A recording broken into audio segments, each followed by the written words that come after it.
Hola, ¿cómo están? Me da gusto poderles saludar al inicio de esta plática y de este taller, de esta capacitación, en un tema tan importante.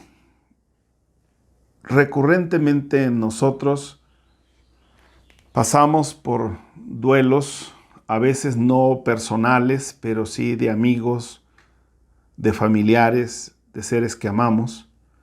O también conocemos a personas que están viviendo este proceso y que no saben cómo salir adelante. El seminario de la Iglesia del Nazareno en nuestro país, México, ha invitado a un reconocido y prestigiado consejero y experto en el tema sobre los procesos de duelos. El doctor Max Camacho, que es quien va a estar compartiendo, le hemos invitado para que nos dé un taller de 5 horas, una capacitación de 5 horas. Esperamos que ustedes disfruten la capacitación en el sentido de que será un aprendizaje fresco, nuevo, pero que también puedan tomar elementos para ustedes si están pasando por un proceso de duelo, pero también tengan herramientas básicas para ayudar a otras personas que están viviendo este tiempo. Como ya mencioné, el ponente, doctor Max Camacho, es un pastor, antes que nada, es un siervo de Dios, es un médico, pero además es una persona suma y altamente calificada en el tema de la consejería, con un doctorado en el tema. Así es que creo que es una de las personas más calificadas para hablar sobre esta situación, porque además va a hablar de un tema que él mismo conoce como parte de su vida personal. Agradecemos que usted se haya inscrito a este tiempo y agradecemos también al doctor Max Camacho que haya aceptado nuestra invitación para dar este taller, esta capacitación, y que usted haya dispuesto este tiempo de estos 5 días que vendrán para hablar sobre el tema. Realmente bienvenidos, nos da mucho gusto a nombre de la Iglesia del Nazareno y a nombre del seminario de la Iglesia del Nazareno y a nombre propio, un servidor, Eli Camas Pérez, como rector de esta institución, le da la bienvenida. Doctor Max, gracias por haber aceptado esta invitación y gracias a ustedes por estar con nosotros. Bendiciones y que sea una buena aventura de aprendizaje en este tiempo. Hola, buenos días. Soy el doctor Maximino Camacho Medina y pastor de la Iglesia Familias en Plenitud en Cuernavaca. Para los que no me conocen, tengo una maestría en orientación familiar del Instituto Nacional de Comunicación Humana, ahí en el Hospital Nacional en Tlalpan. Tengo una maestría en orientación familiar del Instituto Crisol, Campus México. Y bueno, me dedico a la consejería familiar en diversas etapas y fases de las familias. Agradezco a Dios la oportunidad de compartir este tema que le he puesto Introducción a la Tanatología Espiritual. También tengo el gozo y el privilegio de experimentar el duelo, este proceso de recuperación en mi propia vida, porque hace 4 meses que mi esposa murió y descansó en el Señor y está en la gloriosa presencia del Señor. Entonces, parte de lo que les voy a decir es mi experiencia personal y parte las técnicas que tenemos que aprender. Le he puesto 4 objetivos a este curso, que es para hermanos de las iglesias cristianas del Nazareno, que están pidiendo orientación de cómo ayudar y apoyar a personas que están perdiendo a sus familiares de una manera repentina por la pandemia del coronavirus. Yo espero en el Señor que esta este curso pueda ser útil y agradezco al hermano Eli Camas por el privilegio de invitarme a participar en esta capacitación. Vamos a definir los objetivos.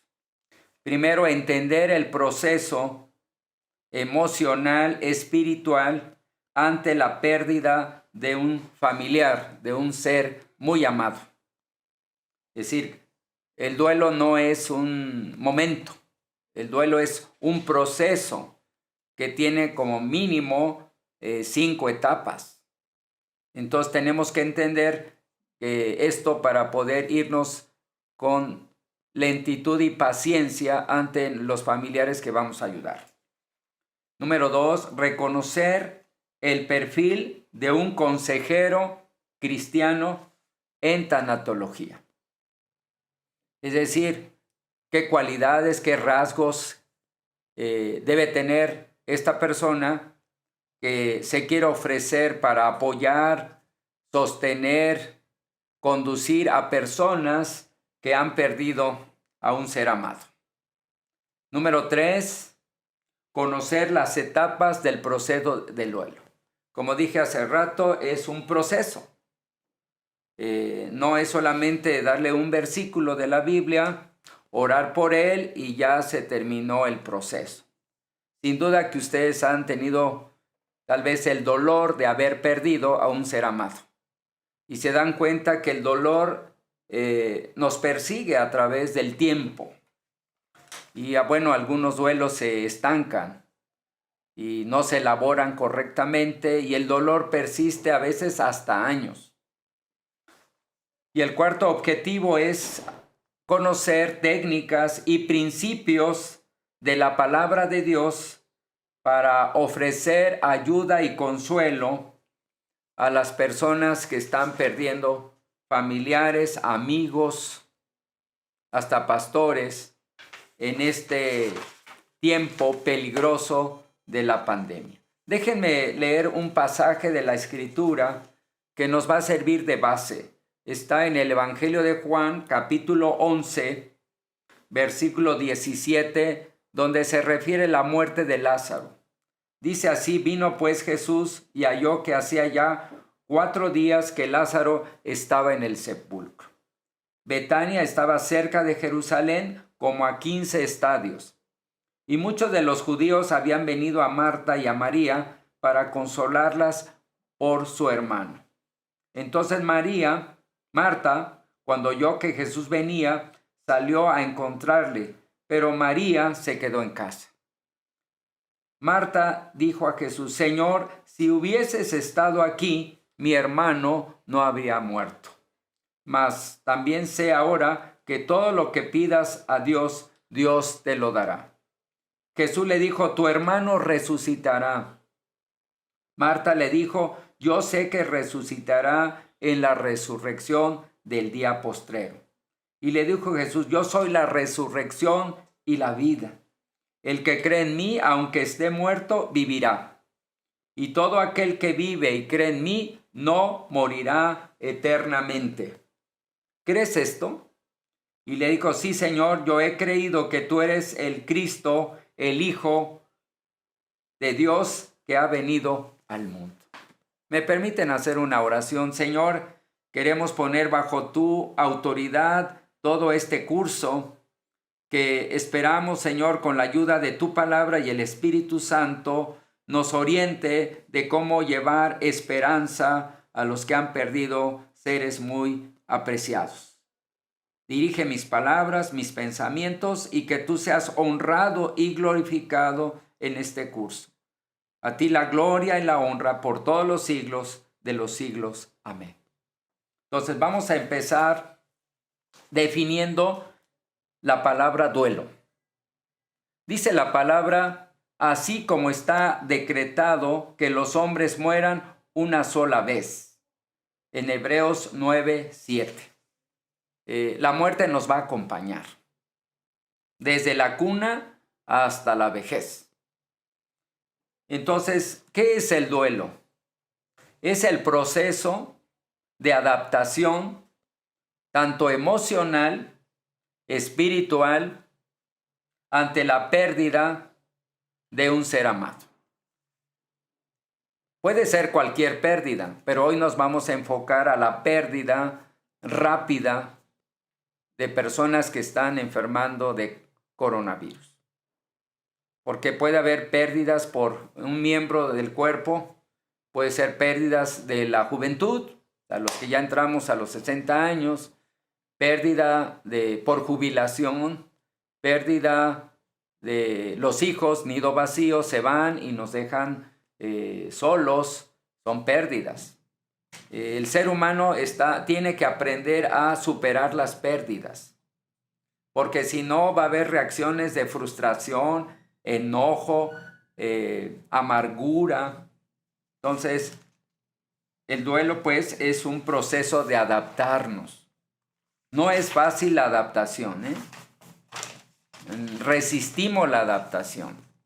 Resistimos los cambios no nos gustan, no nos agradan. También tenemos que definir qué es la tanatología. Y lo podemos definir de esta manera: es el estudio del comportamiento humano alrededor de la muerte. Entonces es el campo del conocimiento que se dedica a estudiar el proceso de la pérdida, la recuperación y también el tratamiento de duelos que no se desarrollaron, no se elaboraron correctamente. Gracias a esta tanatología y gracias que también los tanatólogos cristianos están presentes en este campo y que agregan a la tanatología la esperanza. La tanatología sin Dios y sin la palabra está limitada, porque la palabra de Dios consuela, la palabra de Dios orienta, la palabra de Dios da dirección en estos momentos. El apóstol Pablo dijo que no tengamos tristeza como los que no tienen esperanza. Estamos hablando de gente que no tiene una relación personal con Dios. También vamos con el punto comportamiento emocional ante la pérdida. O sea, cómo se alteran las emociones ante esta situación. Primero, la primera emoción que aparece es la tristeza. Es una reacción normal y normalmente la expresamos a través del llanto. Yo he estado, para darles algo personal, estuve en el hospital hace 4 meses con mi esposa con un sangrado y la doctora, la cardióloga salía, está grave, y a la media hora está muy grave y finalmente su esposa ya murió.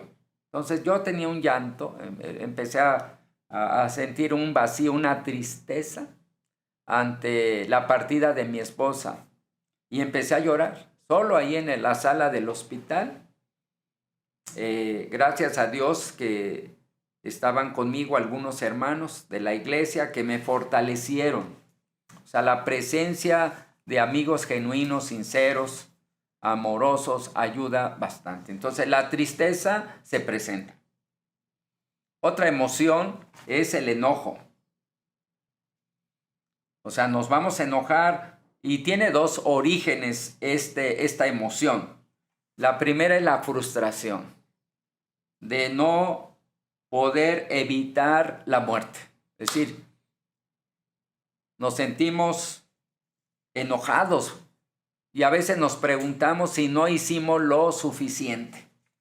Entonces, cuando usted esté atendiendo a una persona con pérdida de familiar, usted va a detectar esta emoción. Y no le digan, no te enojes, no, deje que exprese sus emociones. En este momento está muy desequilibrado emocionalmente. El enojo también se proyecta sobre Dios. Piensa lo que dice Marta. Si tú hubieses estado aquí, mi hermano no hubiera muerto. Es un reclamo. Es una expresión de enojo. O sea, le está diciendo, Señor, te tardaste. Te mandamos a avisar y te tardaste 4 días. si tú hubieses estado aquí, mi hermano no hubiera muerto. Entonces, hay muchas personas que proyectan su enojo con Dios. ¿Por qué no escuchaste las oraciones de la iglesia? ¿Por qué no escuchaste la oración del pastor? Entonces ahí está esa emoción de enojo. Culpamos también al cuerpo médico. Nos enojamos con las enfermeras. Hoy hay esas conductas irracionales de mucha gente que está lastimando, golpeando, persiguiendo a los médicos, que están luchando para salvar a sus familiares. Hay un mito que creo que tenemos que reconocer, de que los médicos están coludidos con el gobierno para matar a los pacientes. Esto es totalmente falso. O sea, los médicos, yo soy médico, estamos a favor de la vida, y los cristianos mucho más. No es el anhelo de Dios la muerte del ser humano, pero el pecado nos trajo la muerte. Entonces tenemos que estar checando que a veces los familiares van a sentir reacciones agresivas, van a insultar a las personas que estaban cuidando a su familiar. Está pasando. También nos enojamos con el muerto, porque se fue, porque nos abandonó. Hay una sensación de abandono, que es una como regresión a la parte infantil. Se dan cuenta que los niños pequeños, cuando la mamá se va, se ponen ansiosos, la andan buscando, lloran, hasta se enojan de que la figura materna que les da protección se les va. Igual, hay enojo de los familiares. Otra emoción que debemos identificar es la culpa. ¿Por qué surge la culpa? Probablemente por algo que no se prestó atención en el momento de la muerte. Sí, nos culpamos que es que no la llevamos rápido al hospital. Es que el médico no llegó a tiempo.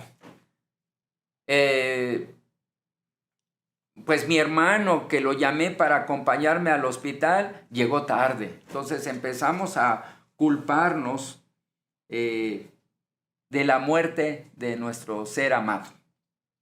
Hay que checar esto, porque a veces entre los familiares se culpan.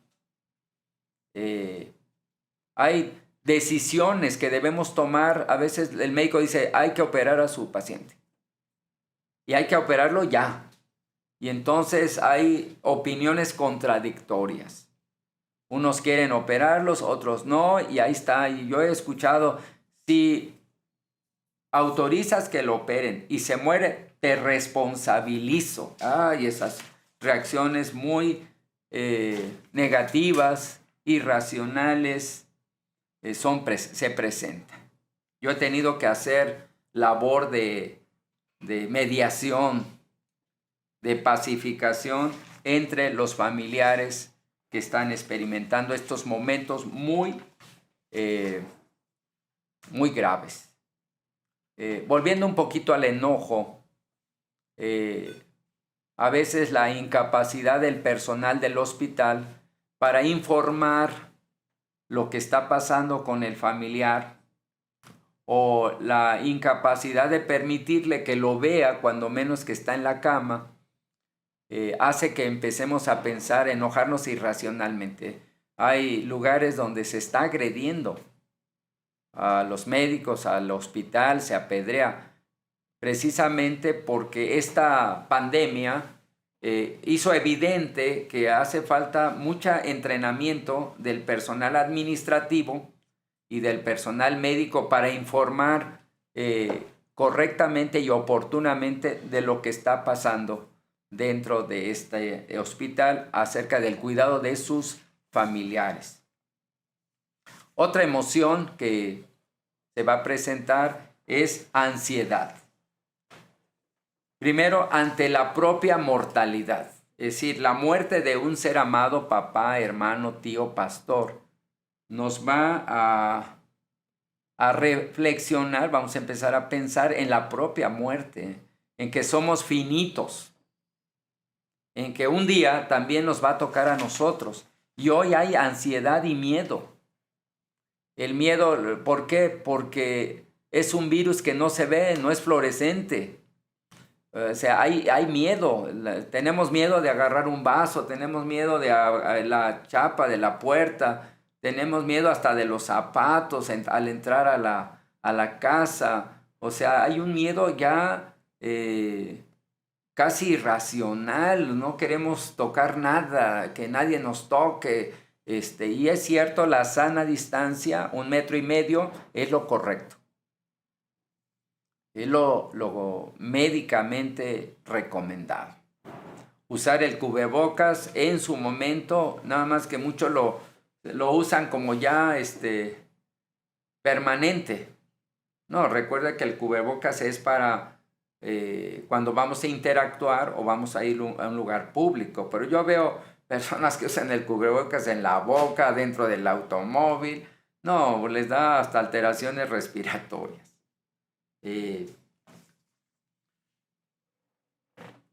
También hay ansiedad porque si soy la esposa, ¿qué va a ser de mi vida? Y si el esposo es el único proveedor, entonces mucho más ansiedad. Y si estoy rentando, y si estoy lejos de la familia de origen, entonces todo eso va a producir una ansiedad en los familiares y en especial el que más cercano.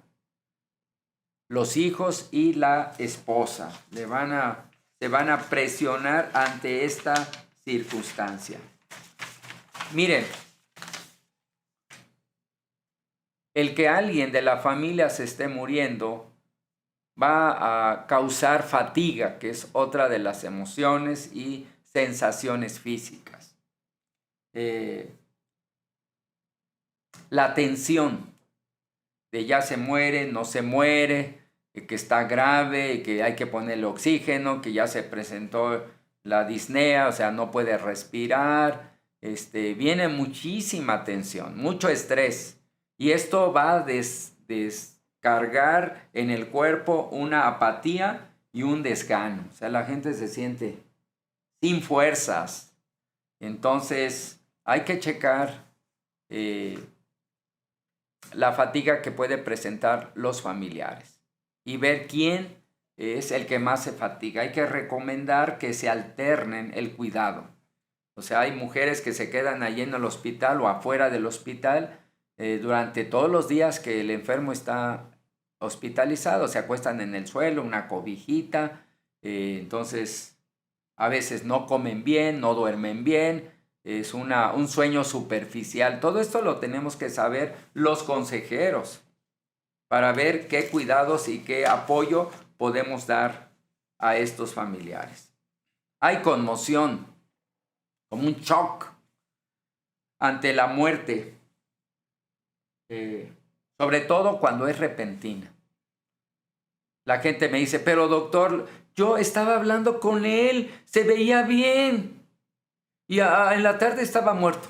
Hay un shock, algo en el cerebro se nos altera. Estamos como en una película de pesadillas, queremos despertar y no podemos. Otra experiencia que se va a dar es la soledad. Hay un vacío de la persona que se va o que se fue. Hay una canción que a mí me gusta mucho de Alberto Cortés, dice, cuando un amigo se va, deja un gran vacío que no puede llenar la llegada de otro amigo. Entonces, pues la muerte deja un vacío, deja recuerdos, deja nostalgias. Entonces, los familiares van a sentir soledad.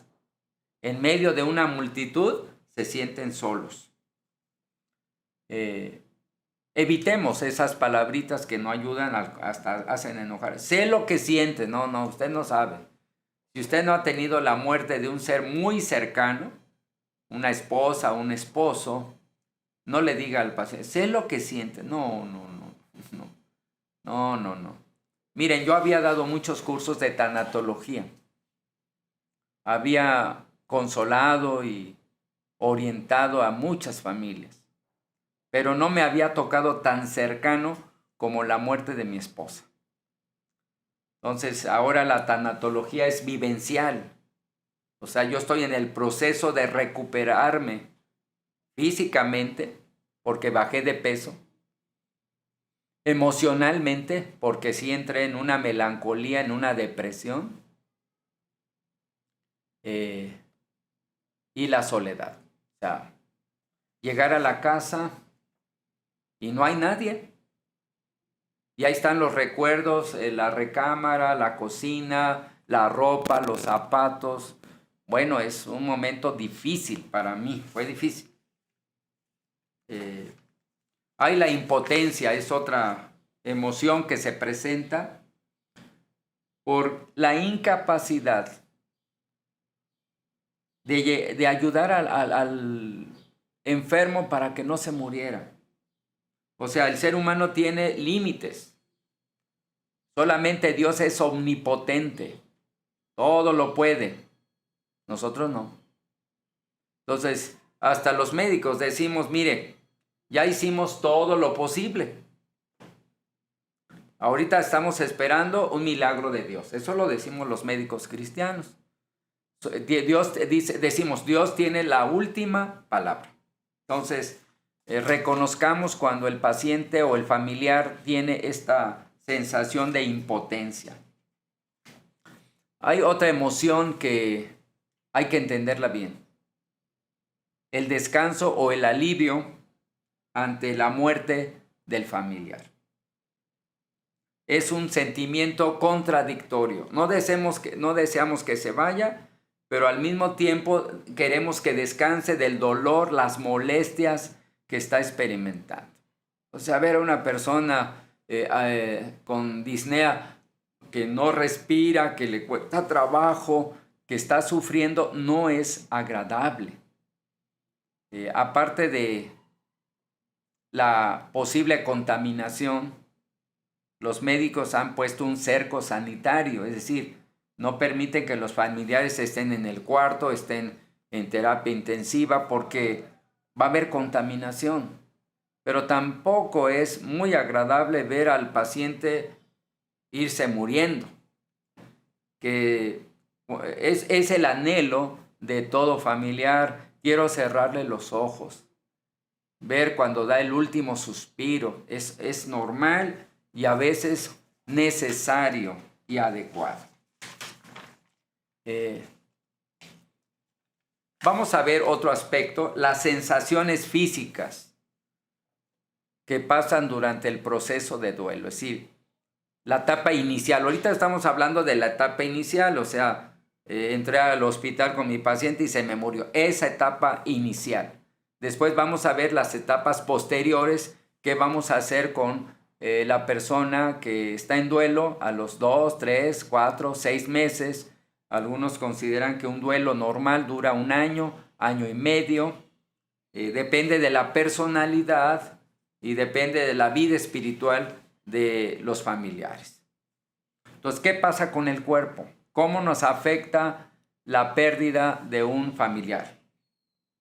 Y dije, debe ser cercano, o sea, no le pega. Si se murió, hace poco se murió mi tío, hermano de mi mamá, pero teníamos una relación un poquito distante, no lo veía frecuentemente y no me dio tristeza, pero no si hubiera sido mi hija, mi hijo, un hermano muy cercano.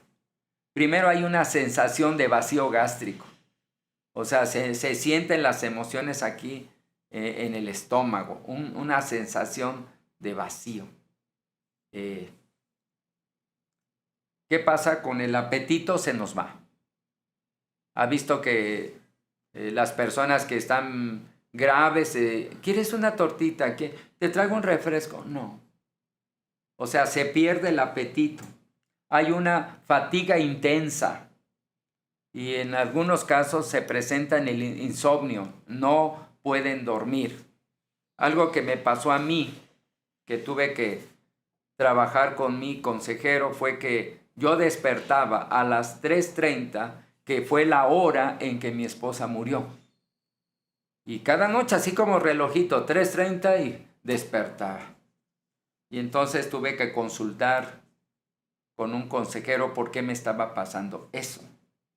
Y ya trabajamos y dice, pues parece que hay algo que no has cerrado, algo que te preocupa, que no hiciste, y lo platicamos y se fue. Hoy yo puedo dormir perfectamente bien y profundamente.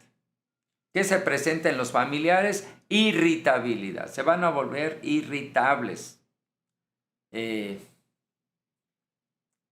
Todo les molesta, el ruido, las carcajadas de la gente, la felicidad de otros. Entonces sí nos vamos a poner muy irritables. Otra experiencia es el llanto. Yo bendigo a Dios por la capacidad que Dios nos dio, los lagrimales. Sacamos el dolor a través del llanto. Y a veces como consejeros le decimos a la gente, ya no llores, ya no llores. Y tenemos que decirle que llore. Porque a través del llanto se va canalizando el dolor hacia el exterior. Dice la palabra que Jesús lloró. O sea, usted le hubiera dicho, Señor, no llores, no sufras. No, él amaba a Lázaro. Era un amigo de él. Jesús también se conmueve porque Marta y María también están llorando. Dice, al verlas llorando, se estremeció. Pero no les dijo que no lloraran. Las dejó procesar el dolor a través del llanto. La boca seca. ¿Sí lo ha experimentado? Nada nos sabe. Perdemos la sensibilidad a los sabores. Nos sentimos cansados, debilitados. Es parte de lo que van a experimentar los familiares. Mire, todas estas sensaciones físicas tenemos que reconocerlas, porque es el momento de apoyar, de ayudar. Pero, ¿qué pasa con nuestros pensamientos? Recuerde todo nuestro ser, espíritu, alma y cuerpo. O sea, el pensamiento que tengamos influye en nuestras emociones, influye en nuestro comportamiento. Los cristianos tenemos esa ventaja de saber que la persona que murió, si fue cristiana, fue a la presencia gloriosa del Señor. El apóstol Pablo decía, quisiera partir del cuerpo y estar presente ante el Señor, pero por causa de la obra me tengo que quedar. Entonces, él anhelaba ir a la presencia del Señor. Entonces, los cristianos tenemos pensamientos de esperanza. Jesús dijo, yo soy la resurrección y la vida. El que cree en mí, aunque esté muerto, volverá a vivir. Entonces, tenemos la ventaja de la fortaleza de la palabra. La palabra de Dios consuela en momentos de angustia y de ansiedad. Tenemos la guianza del Espíritu Santo, que es el consolador, el que está al lado de nosotros todo el tiempo, en tiempos de gozo y en tiempos de tribulación. Él es el que nos consuela interiormente al espíritu. O sea, nuestro espíritu que nos conecta con Dios, el Espíritu Santo lo fortalece, lo consuela. También en la parte afectiva, el alma, que está formada por pensamientos, sentimientos y comportamiento, el Espíritu Santo lo fortalece. La primera reacción o primer pensamiento es la incredulidad. No creo que mi papá ya se murió. No. Es como la negación ante el dolor. Es un mecanismo de defensa. Ante el dolor de la pérdida, negamos. La negación, no es cierto. Me están mintiendo. Díganme la verdad. Entonces, hay una incredulidad ante la pérdida del ser amado. Hay una despersonalización, una sensación de algo irreal me está pasando. Es como estar en una película y ver pasar todas las escenas, los carros, y no, estoy como dentro y fuera de un ambiente. Entonces hay una despersonalización. Yo estaba en el hospital, estaba sentado y de repente sentía que estaba en mi casa, que estaba ahí en el hospital, que estaba en la oficina, ahí en el cuarto donde murió mi esposa, y una sensación muy inquietante. Hay confusión. El pensamiento lógico se pierde. Tenemos incapacidad de concentrar el pensamiento. Olvidamos cosas, llaves, la cartera. Pasamos la calle sin ver a los lados. Ha habido accidentes. O sea, perdemos la noción de la realidad en ese momento. Nos preocupa. ¿Le dolió al morir a mi papá? ¿Fue rápido? ¿Fue tranquilo?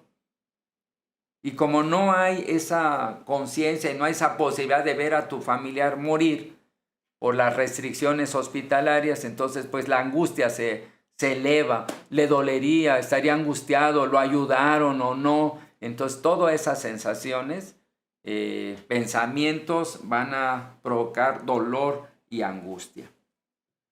También se presentan alucinaciones visuales y auditivas. Yo después de muerto, vi a mi mamá caminar. Oí la voz de mi mamá. Por ejemplo, mi hija tiene la voz de su madre. Entonces un día estaba yo así en el comedor desayunando y oí la voz, digo, ¡ay! Es Irma. Y no era Irma, era mi hija, que tiene el mismo timbre de voz que mi esposa. Entonces, hay sueños, o sea, a veces uno se acuesta y sueña a la persona. La sueña uno viva o la sueña muerta. Entonces, todos esos sentimientos se van presentando en nuestros familiares. Por eso tenemos que estar conscientes de cómo ayudar, y por eso estamos viendo este tema. O sea, tenemos que conocer lo que está pasando en los familiares. Porque si ignoramos, podemos usar la Biblia, la oración y las palabras que vamos a decir en forma equivocada. No es el momento, no es el lugar. Vean cómo a veces las palabras lastiman. Murió mi tía y mi hermano, pues nervioso, angustiado, y abrazó a mi tío y le dijo, muchos días de estos, tío. Todo el mundo dijo, ¿qué le pasa a mi hermano? Mira lo que está diciendo. Muchos días de estos. No, mi tío estaba ido. Entonces, sí, mijo, sí, gracias, mijo. No tuvo conciencia de lo que mi hermano estaba diciendo. Muchos días de estos. No, qué bárbaro. Entonces, mire, de preferencia un abrazo, no decir nada. Ahorita un abrazo simbólico, así, porque ahorita no puedes abrazar, entonces es más difícil aconsejar y consolar a una persona. Vamos a terminar esta serie, este primer módulo, hablando del comportamiento que se presenta en los familiares de la persona que perdió a un familiar. Entonces, repitiendo, los patrones de sueño se alteran. Es decir, empezamos a dormir superficialmente. Esos sueños profundos, reparadores, quedaron en la historia. O sea, la persona despierta rápidamente, se duerme y amanece cansado y siente, está así como debilitado. Y vemos que la cara está demacrada, se ve que no ha dormido bien. También algunos se vuelven hiperactivos, sobre todo hasta en el funeral, andan poniendo café, saludan a todos, no se ve expresión de llanto, de dolor en la cara, lo están canalizando, proyectando a través de una hiperactividad, andan aquí y allá, manita, duerme acá, siéntate. No, gracias. O sea, no están quietos, no se pueden estar quietos hasta que la batería se les va y ya se duermen, pero por necesidad cerebral, el cerebro desconecta a la persona. ¿Sí ha tenido esa experiencia de cómo se vuelven hiperactivas las personas? Otras, el aislamiento. Otras, en lugar de ser hiperactivas, se aíslan. Están allá en el rincón, se están sentadas, viendo el piso, muy concentradas. Entonces hay que ver cómo reaccionan los familiares. ¿Con distanciamiento o con hiperactividad? Y quiero terminar este momento aquí. Recuerde que somos gente con esperanza. Recuerde que al ver Jesús la multitud tuvo compasión de ellas, porque eran como ovejas sin pastor. Pidamos a Dios compasión, un amor genuino. Que Dios te bendiga. Continuamos con el segundo video. Vamos a trabajar otros aspectos del duelo. Dios les bendiga.